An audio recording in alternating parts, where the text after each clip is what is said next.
Well, let's start with it, James. I mean, this will be known down the years and through the decades as the Dawson match. Yeah, it was magnificent.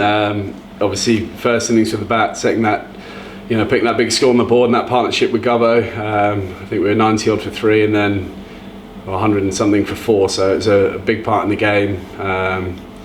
Fantastic with the bat. Both of them set the game up brilliantly for us. And then, as you say, Dawson's game from then onwards as well. Obviously, the pitch offered him a bit of spin, but you still got to execute, put the ball in the right area, and generate the pace and stuff to create wickets. So he was absolutely outstanding all game. It would also seem like one of the big moments, maybe not just in the match but before the match, was actually winning the toss. Yeah, definitely helped, I think.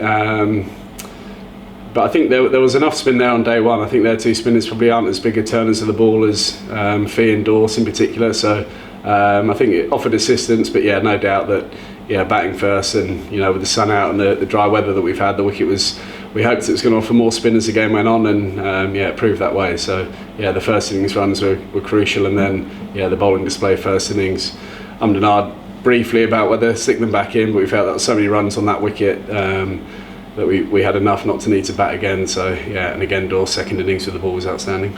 I know sometimes you talked about when maybe results haven't gone your way that the first innings was so crucial. You must have been particularly pleased with the way your batters went about building that big score. Yeah, Gubbo, in particular, I'm not sure how many balls he faced in the end, but got into his bubble and accepted that you're going to get beaten every now and again. And once they got that partnership going, the importance of that partnership now looking back, the fact they didn't get 50 and 60 and give it away, that definitely set the game up, and we always felt 400 on that pitch was going to be a tough ask with the bowlers we had at our disposal. Even the seamers, when they did bowl, Abba this morning knocking 2 over quickly, we managed to get the ball reversing a bit. So seamers, although they played a part as well, bowled really well when they needed to.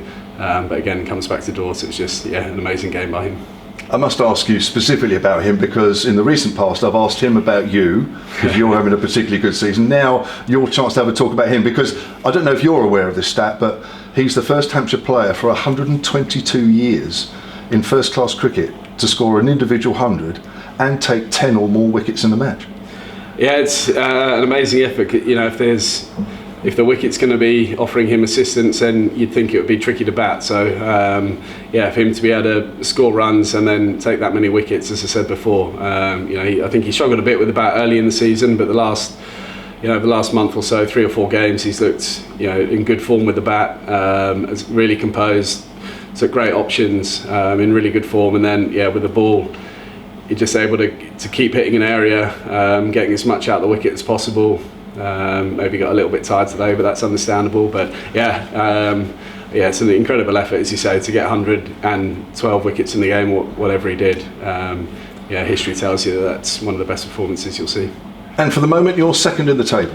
I guess Surrey are obviously a long way ahead and look very hard to beat at the minute, even when they get behind in games. They're a very good side, and they're playing extremely good cricket. So I think if we've got 5 or 6 games to go, we've got to keep trying to perform as well as we can. Performances like we've done this week. I think 1 more game before the back end of the season, 1 or 2 more games before the 3 in September. So try and focus on what we do, see where we get to. We got Surrey here last game. If they slip up before then and we keep playing good cricket and we can have an outside chance going into that game, then that would obviously be ideal. But try and game by game focus on what we're doing and try and do as well as possible.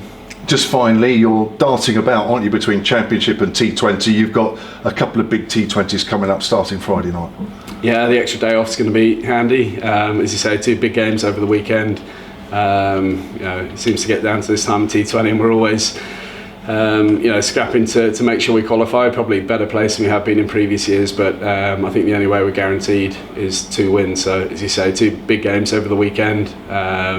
Hopefully the guys from the white ball side that don't play red ball have had a decent break this week and come in nice and fresh, and for us that extra day off will be massive. So as you say, 2 massive games coming up, and hopefully come Sunday evening we're looking at where we're going to be in the quarterfinals and can look forward to that.